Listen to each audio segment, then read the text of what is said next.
Cooley Júnior, meus ascendentes são da Europa Central, da Hungria e da Eslovênia. Meus pais, Luiz e Maria, nasceram aqui no Brasil. Meu pai, Luiz Cooley, médico, formado em 1930 pela Praia Vermelha. Eu nasci em 24 de junho, dia de São João, em 1934. Fiz o meu curso primário, o meu curso ginasial e o meu curso colegial no antigo Colégio Nossa Senhora do Carmo, que hoje foi destruído para passagem de uma linha de metrô. Terminado o meu curso colegial, prestei vestibular para a Escola Paulista de Medicina. E, após as provas escrita, prova oral e prova prática, nós tivemos ainda uma série de testes psicológicos. No vestibular de 54, o coordenador era o professor catedrático, Dr. Walter Pereira Rezer. Ele, então, não só impôs uma prova a mais de psicologia para os candidatos, como ele também reduziu o número de vagas, que aqui na escola chegou a serem de 120 e a nossa turma foi reduzida para 60 vagas. Aí, entrando na escola, tivemos aquela euforia de calouros, escola superior, viva, foi uma festa só. No mês de maio, ainda no primeiro ano, fomos surpreendidos por uma greve geral de todas as universidades. Os desmandos do governo de Getúlio Vargas resultaram numa greve que começou em maio de 1954 e terminou no dia 24 de agosto do mesmo ano, com o suicídio de Getúlio Vargas. Foi um ano desastroso porque todos os universitários perderam aproximadamente 2 meses de aula. Em 1955, durante o curso, frequentei o laboratório de histologia. Catedrático, professor Dr. Nilson Marques de Castro. Fiquei olhando lâminas, preparando lâminas, e assim foi o ano de 1955. Em 1956, fui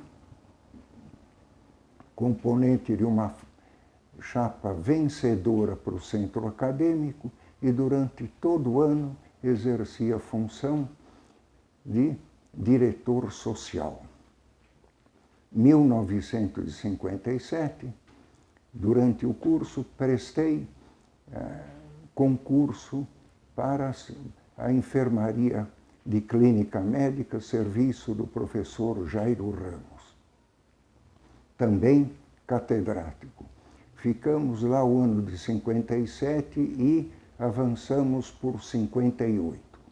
A função do aluno nesta enfermaria era nós éramos responsáveis por um leito, fazíamos a história no momento da admissão do doente, aquilo era discutido com o chefe do grupo e o nosso era Horácio Eisen, futuramente professor titular de nefrologia da nossa universidade.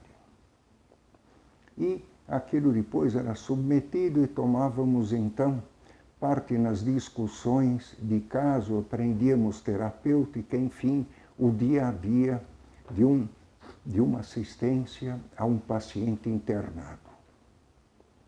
Em 1958, não tendo, vamos dizer, me encontrado dentro da clínica médica para exercer a profissão no futuro, fui apresentado por Antônio Suser Andrade, então assistente da clínica obstétrica, serviço do professor catedrático Dr. Álvaro Guimarães Filho, a ele, e tive o consentimento para frequentar os plantões do assistente, então, Dr. Antônio Suser Andrade. Dr. Antônio Suser Andrade, além de assistente da Escola Paulista, ele era médico de carreira da Prefeitura de São Paulo. Teve um valor enorme. Ele ajudou, teve participação ativa na construção da maternidade de Vila Nova Cachoeirinha e foi diretor da instituição durante muitos anos. Ele consolidou não só a parte de ensino, que hoje extrapola as nossas fronteiras, como a parte de assistência, que é hoje um centro de excelência. Então eu passei a frequentar os plantões do Dr. Andrade.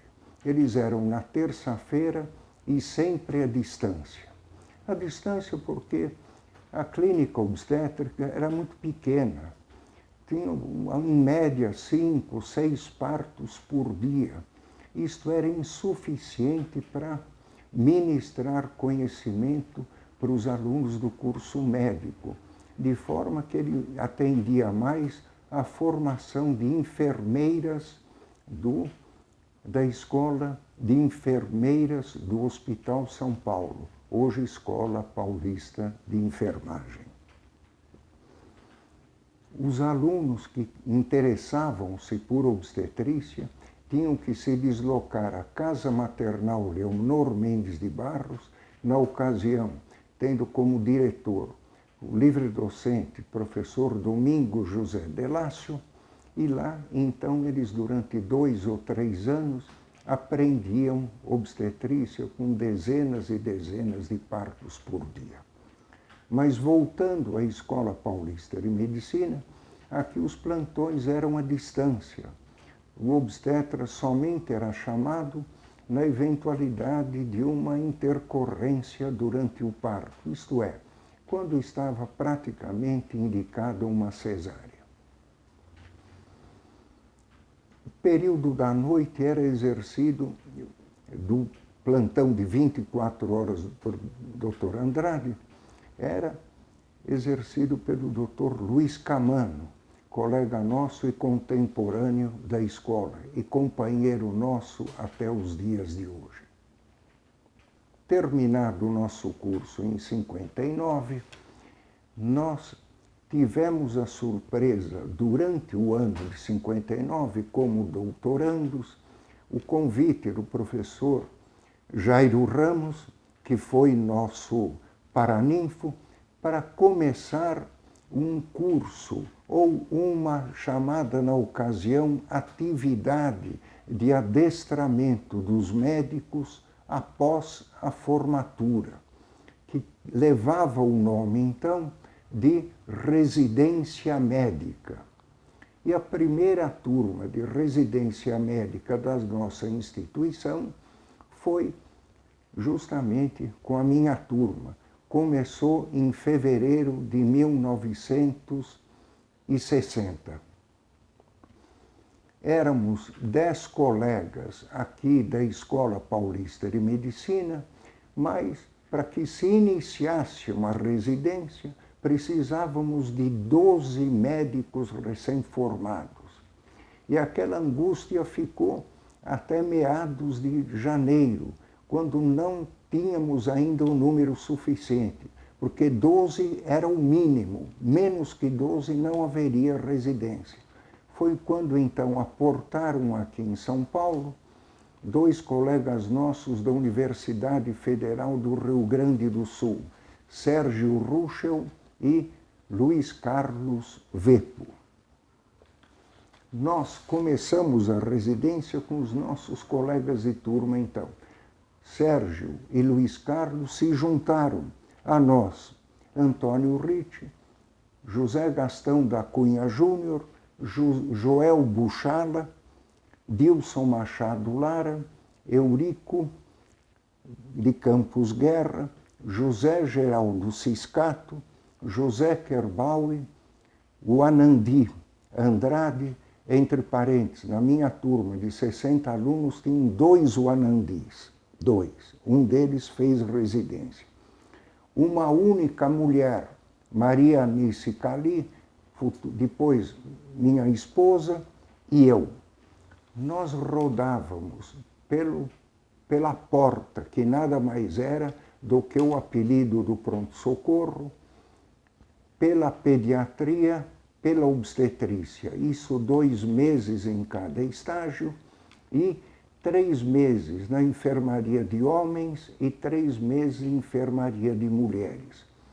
Tínhamos que dar conta de 6 leitos cada residente e o tipo de doente que entrasse, fosse ele clínico ou cirúrgico.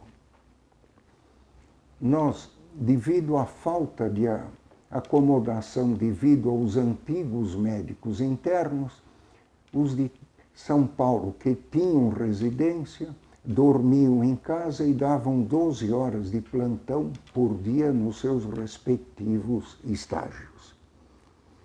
Ordenado da primeira turma de médicos residentes. Meio salário mínimo. Não tinha salário mínimo de médico, nem de engenheiro, nem nada. Era meio salário mínimo. Hoje equivale a aproximadamente 500 ou 400 e poucos reais, com direito pura e simplesmente à comida. Não tínhamos casa e muito menos roupa lavada. A partir do primeiro ano de residência, que era um ano geral, escolhíamos as especialidades. E Maria Anice e eu fomos para a obstetrícia. Como éramos 2 e tinha que ter uma presença continuada na sala de parto para, pelo menos, seguir os então doutorandos que agora eram obrigados a frequentar a clínica obstétrica, nós, durante 6 ou 7 meses, dávamos 36 horas de plantão por 12 horas de descanso. Até que no mês de agosto ou setembro reduziram para 12 horas, porque humanamente era difícil cumprir este tipo de horário. No final do ano como R3, eu me interessei em fazer alguma coisa a mais além da residência. Então, eu me dirigi à histologia e lá conversei com o professor catedrático Nilson Marques de Castro a respeito de um trabalho mais profundo, talvez até encaminhando para uma tese. Tese de doutoramento, não doutorado, doutoramento. Na ocasião, os doutoramentos eram muito raros. Era dada a preferência, ainda assim com extrema raridade, de ser realizados concursos de livre docência, que eu reputo como o concurso mais difícil da carreira universitária. Concurso de livre docência hoje, na esfera federal, tem Universidade Federal de São Paulo e Universidade Federal da Bahia. Outras não constam. Na nossa carreira universitária, título de livre docente não tem muito significado.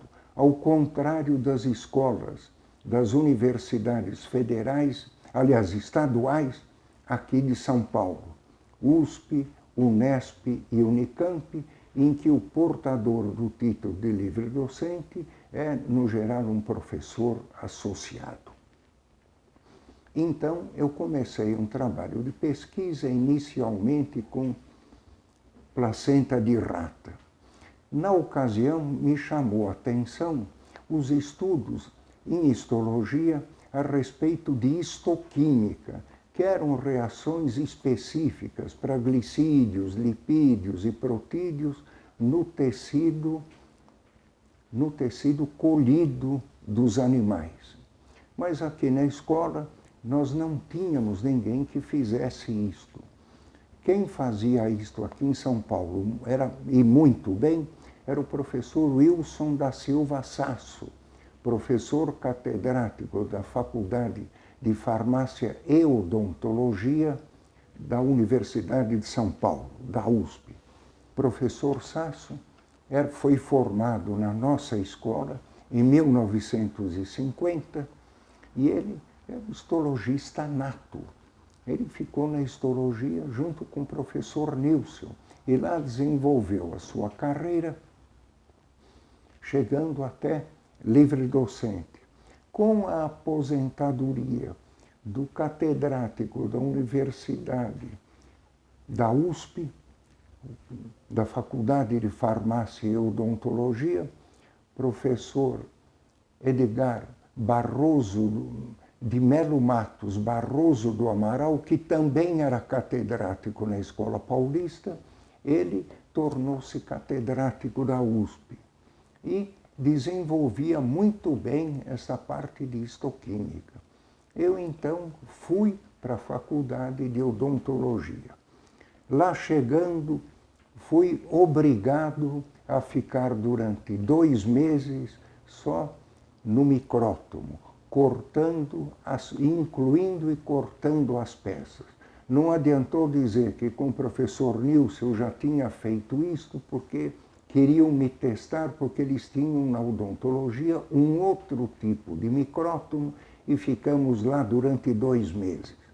Nada melhor do que isso para testar a vocação ou testar a vontade de um candidato.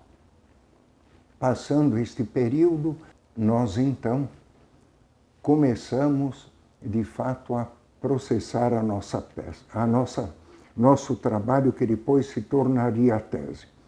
Porém, voltando a 1962, ainda como residentes de 3º ano, nós fomos surpreendidos por uma lei enviada ao Congresso pelo presidente Jango Goulart. E por esta lei, então, por este projeto de lei, todos os prestadores de serviço paraestatais estavam sendo absorvidos pelo funcionalismo público. Quer dizer que nós, residentes do Hospital São Paulo, que prestava serviços à Escola Paulista de Medicina, nos vimos do dia para a noite transformados em auxiliares de ensino. Continuando, porém, na nossa estada na histologia, nós estivemos ali e já ali na confecção da nossa tese, nós então começamos a sentir o gosto de publicação no exterior. Que embora eu, como residente, tenha publicado alguns casos clínicos em revistas nacionais, na odontologia publicavam fora do país, como, por exemplo, na Acta Anatômica e no Análise de Histochimia. Eu, então, iniciei minha fase de produção durante a residência e deslanchei durante este meu período, que foram de 2 anos, quase que em tempo integral, na Faculdade de Odontologia, porque nós mesmos tínhamos que cuidar dos animais, tínhamos que colher o material, tínhamos que fixar, preparar o material, cortar o material e processar com as respectivas técnicas de histoquímica. Passados estes 2 anos, em 1965, então, com a anuência do professor Álvaro Guimarães Filho, nós apresentamos a nossa tese de doutoramento. Os doutoramentos, na ocasião, eram feitos não como hoje, na vigência de um pós-graduado, mas um cidadão tinha uma ideia e desenvolvia esta ideia. E quando esta ideia estava colocada no papel e já executada, isto é, com a tese pronta, ele pedia permissão para o professor catedrático para defender esta tese. Ele, durante o curso da confecção da tese, ele não tinha garantia nenhuma de que aquilo fosse aprovado monocraticamente por uma pessoa e dela viesse a sua anuência, pode ou não pode fazer. Então, eu fui aquinhoado pelo professor Álvaro Guimarães Filho. E minha banca foi professor Álvaro Guimarães Filho, obstetra, professor José Ribeiro do Vale, farmacologista, professor José Leal Prado, professor catedrático, também catedrático de bioquímica, professor catedrático de histologia Nilson Marques de Castro e professor catedrático de histologia da USP, Wilson da Silva Sasso. Fui aprovado e continuei ainda por um tempo na faculdade de odontologia, porque durante a minha estada lá na USP, surgiu uma vaga que foi pedida e conseguida, depois de muito trabalho, para a histologia. Porque o professor Sasso tinha 2 alunos que frequentavam muito a histologia e seriam, segundo ele, e de fato foram, muito bons histologistas. Ele pediu uma vaga, mas a vaga chegou, apesar de muita insistência, chegou antes da formatura. E ninguém para ocupar a vaga. Como eu estava passando por lá, me ofereceram a vaga para que eu segurasse esta vaga para que um dos moços, uma vez formado, assumisse a vaga. O que nós fizemos com muita satisfação, porque nós já, embora obstetras, durante a nossa estada na histologia da USP, nós já dávamos uma ou 2 aulas por ano e ajudávamos muito na parte prática. Mas encerrada a nossa tese, que coincidiu com o encerramento do nosso contrato e já a formatura desses nossos 2 colegas, eu voltei para a escola, onde voltamos também para a obstetrícia. No ano seguinte, eu tinha programado um estágio no exterior, aqui, para o Uruguai, onde tenha uma parceria de um clínico com um professor de anatomia patológica, que revolucionaram a contração uterina durante os seus estudos. Fui fazer um estágio com Hermógenes Álvares, que era companheiro de pesquisa de Roberto Caldeiro Bárcia. Fiquei com ele durante 1 mês estudando pura e simplesmente placenta, fazendo reações de histoquímica no campo das enzimas e não só isto, em placentas recém-parturidas. Nós fazíamos punção de placenta intrauterina para distinguir o que era um estado, às vezes nebuloso, para se diagnosticar clinicamente como uma hipertensão crônica ou uma moléstia específica, hipertensiva específica da gravidez, isto é, eclâmpsia e pré-eclâmpsia. Voltamos para cá e, na ocasião, houve a troca de comando da obstetrícia, não só da obstetrícia, mas de quase que todas as disciplinas da Escola Paulista. É que por um decreto do governo militar, ele diminuiu o tempo de serviço dos universitários, passando a aposentadoria compulsória dos 70 para os 65 anos de idade. E como a maioria dos professores da escola eram nascidos entre 1900 e 1901,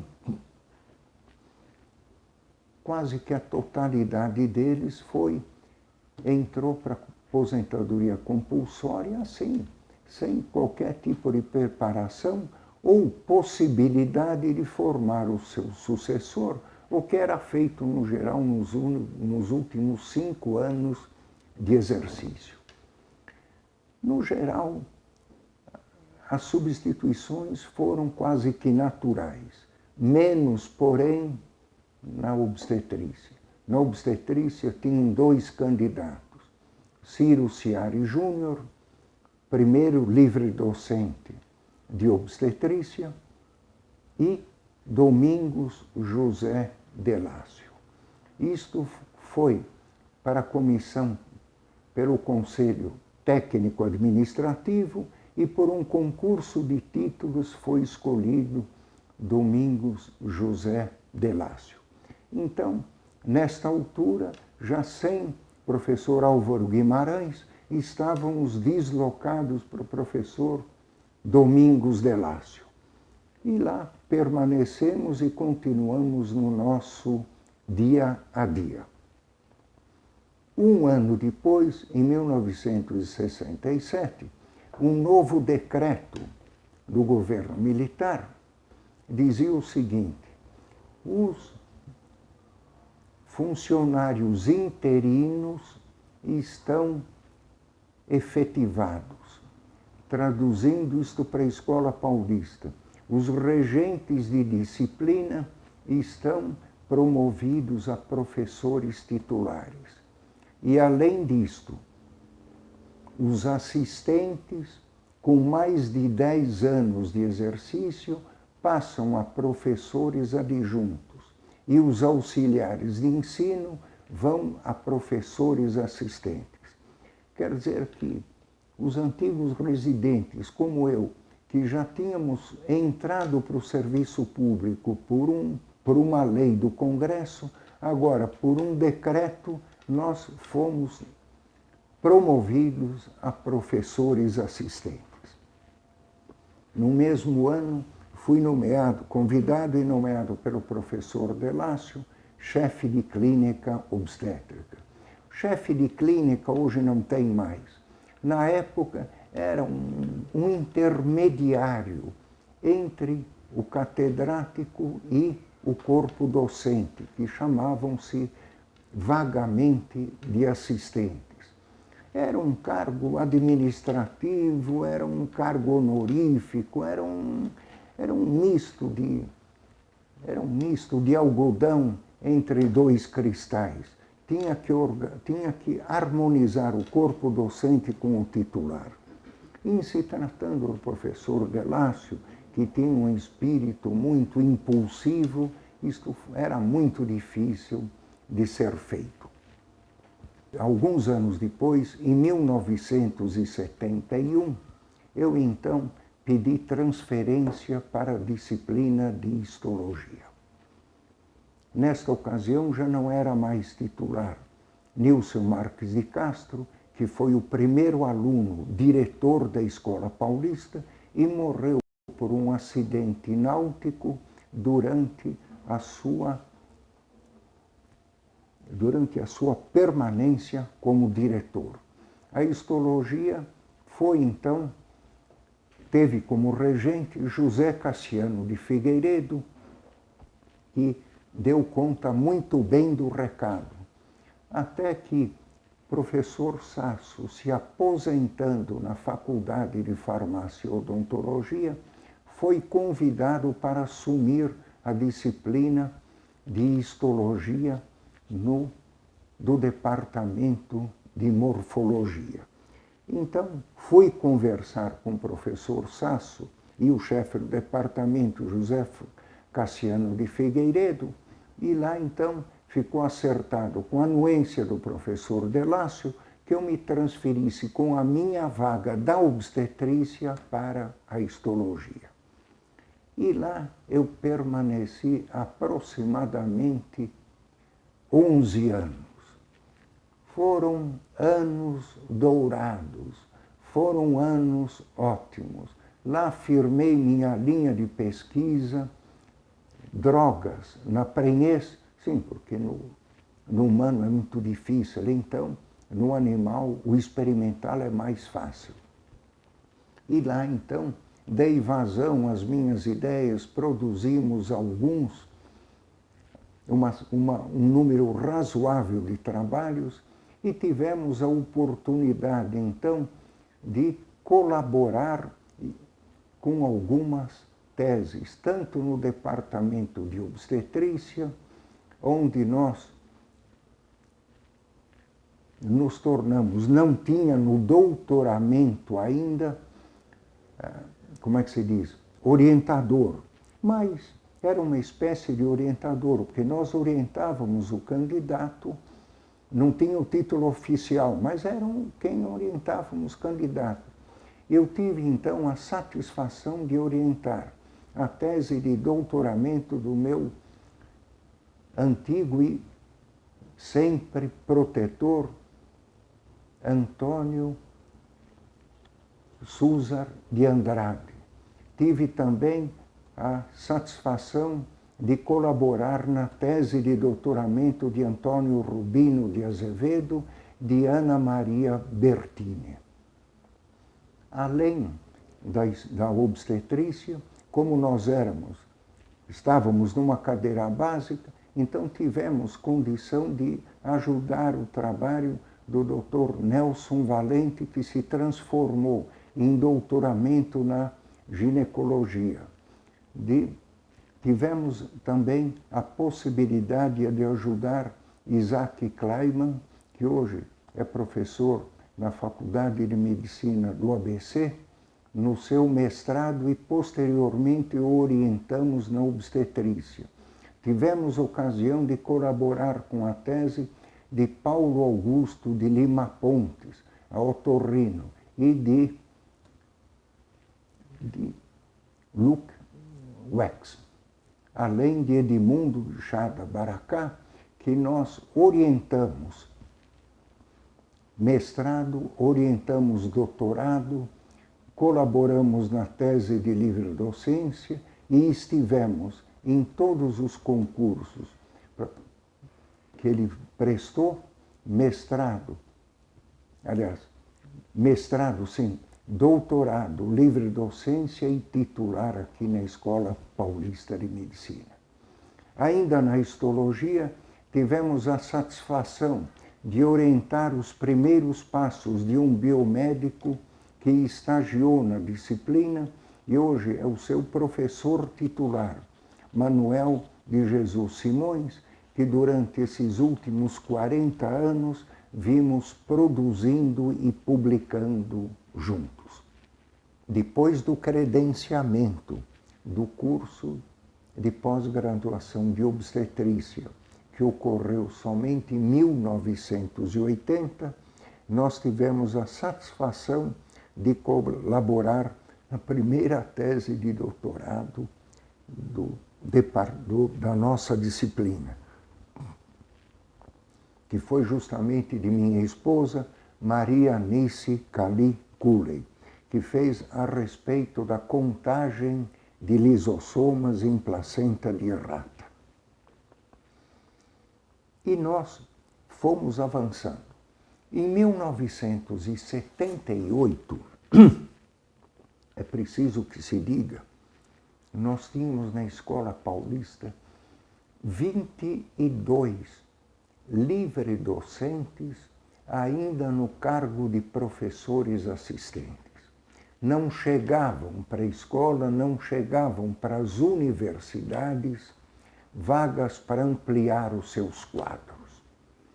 Foi então que o nosso diretor, o professor Jair Xavier Guimarães, foi a Brasília e, depois de inúmeras idas e vindas, ele conseguiu 22 vagas a nível de professor adjunto. Por quê? Porque se não fosse professor adjunto dentro de uma carreira, o cidadão não podia prestar concurso para professor titular. Os de fora podiam vir, mas nós tínhamos que nos ater aos nossos cargos de carreira. Foi então que os 22 livre-docentes foram promovidos então por concurso a professores adjuntos. Entre eles, futuros professores titulares e até diretor da escola como Manuel Lopes dos Santos, José Kerbaui, Benjamin Koppel, Charles Kirov Naspitz, Khalil Karala Fará, José Kerbaui, eu na obstetrícia, Maurício Alchorne na dermatologia e assim por diante, quase que todos futuros professores titulares. Assim, eu, obstetra, fui a professora adjunto numa disciplina de cadeira básica. Ainda durante a minha permanência na disciplina de histologia, eu fui eleito vice-chefe de departamento. E, por uma razão qualquer, que o chefe não pôde exercer, nossa primeira função como chefe de departamento, no departamento de morfologia, durante 9 ou 10 meses seguidos, onde tinham cabeças coroadas, como José Carlos Prates, professor titular, Wilson da Silva Sasso, professor titular, Isakazu Hayashi, regente, embriologista, regente da disciplina de embriologia, e Heleneide Nazaré, regente do curso de genética clínica, que era uma novidade no nosso meio. E assim permanecemos, assistindo aos colegas que nos procuravam, dando ideias, ajeitando um trabalho ou trazendo para nós a responsabilidade de uma orientação. Quando, em 1962, fomos convidados pelo professor Jair Xavier Guimarães, diretor da escola, e pelo professor Domingos Delácio, a prestar concurso para professor titular na disciplina de obstetrícia do departamento de tocoginecologia. Nós que havíamos feito livre docência em 1972, junto com Sebastião Piatto e Luiz Camano, tínhamos as condições necessárias. Tínhamos o título de professor adjunto, tínhamos o convite da disciplina e tínhamos condições de ter um currículo que era apresentável para concorrer a professor titular. Abriram-se 2 vagas, inscreveu-se Luiz Camano e me inscrevi. Não tivemos concorrentes e prestamos o concurso em junho de 1982. Nesta condição, eu deixei a disciplina de histologia e me transferi para a obstetrícia. Na obstetrícia, uma vez aposentados, professor Domingos Delácio e professor Henrique Ambrósio Paravente, que eram 2 titulares aos quais nós iríamos substituir, Então, Camano ficou com o curso tradicional, com o curso curricular. E eu cuidei do curso de pós-graduação. Camano na graduação e eu na pós-graduação. Companheiros que fomos durante mais de 30 anos, não teve problema nenhum. Cada um ficou na sua área e nós tocamos, então, o nosso titular até as nossas aposentadorias. Durante o nosso curso de pós-graduado, durante a nossa vigência no pós-graduado, nós mantivemos o grau 4 o tempo todo. Como houve uma substituição quase que da totalidade dos antigos professores, do corpo docente, por um novo corpo docente, isto ocorreu no espaço de 3 ou 4 anos, nós tivemos então que reformular a programação e começar com os novos para formar um corpo docente de obstetrícia. Devido a isto, por não ter quem me substituísse, eu fiquei durante 20 anos como coordenador do pós-graduado e, enquanto isso, nós íamos formando os professores. Tivemos também dificuldade em montar um grupo de orientadores, porque nós pegávamos os colegas recém-saídos de residência para começar a interessá-los no mestrado e num doutorado, que demorou anos e anos. Tanto que os orientadores, durante muitos e muitos anos, foram só Luiz Camano, Ana Maria Bertini e nós, que fazíamos o que era possível. Tivemos, como professores titulares, a satisfação de pertencer a algumas bancas de titular da Escola Paulista, como de Paulo Augusto de Lima Pontes, Nader Wafai, Marcos Pacheco de Toledo Ferraz e Edmundo Baracá.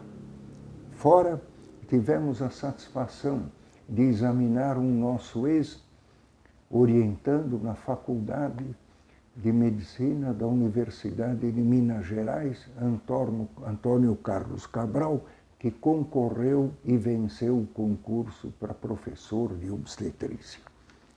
Durante a nossa permanência na obstetrícia, pela segunda vez fomos chefes de departamento de tocoginecologia.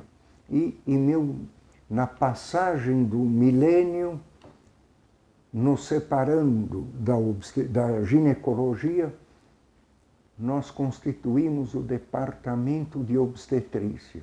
Eu, então, fui, depois de Luiz Camano, meus 2 últimos anos, 2002 a 2004, chefe do departamento, terceira chefia de departamento de obstetrícia.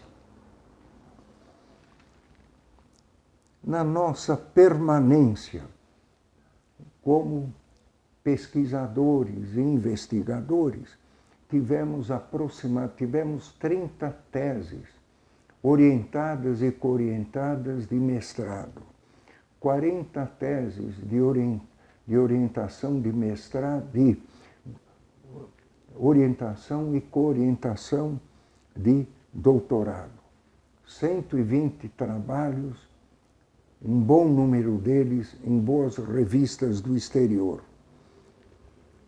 Capítulos de livros, 44. E livros propriamente ditos, 7. Hoje o nosso departamento está bem consolidado. Temos 2 professoras titulares nada mais justo do que isto em se tratando de um departamento de obstetrícia que cuida só de mulheres, Mério Chiama Nakamura e Rosiane Mataro. Temos também um representante na diretoria da Escola Paulista de Medicina, Nelson Satz, atual nosso vice-reitor. E, uma vez entrado na compulsória, prestei alguns anos de serviço na Pró-Reitoria de Extensão como assessor durante 5 ou 6 anos aproximadamente. Trabalhei com Walter Manna, Albertoni, com Eleonora Menegutti de Oliveira e com a nossa última pró-reitora, Florianita Campos. Hoje venho à Escola Paulista para conversar com os colegas e atualmente uso o meu tempo para fazer um curso de russo. Já completei o meu curso básico e agora estamos entrando no curso intermediário. Não pretendo ir à Copa, mas por uma questão de formação genética, desde que meus ascendentes são da Europa Central, o idioma mais representativo é o russo e nós então estamos tratando de aprendê-lo. Agradeço muito, principalmente ao professor Ronaldo Laranjeira, nosso querido amigo, pelo convite que nos fez para prestarmos este depoimento. Muito obrigado.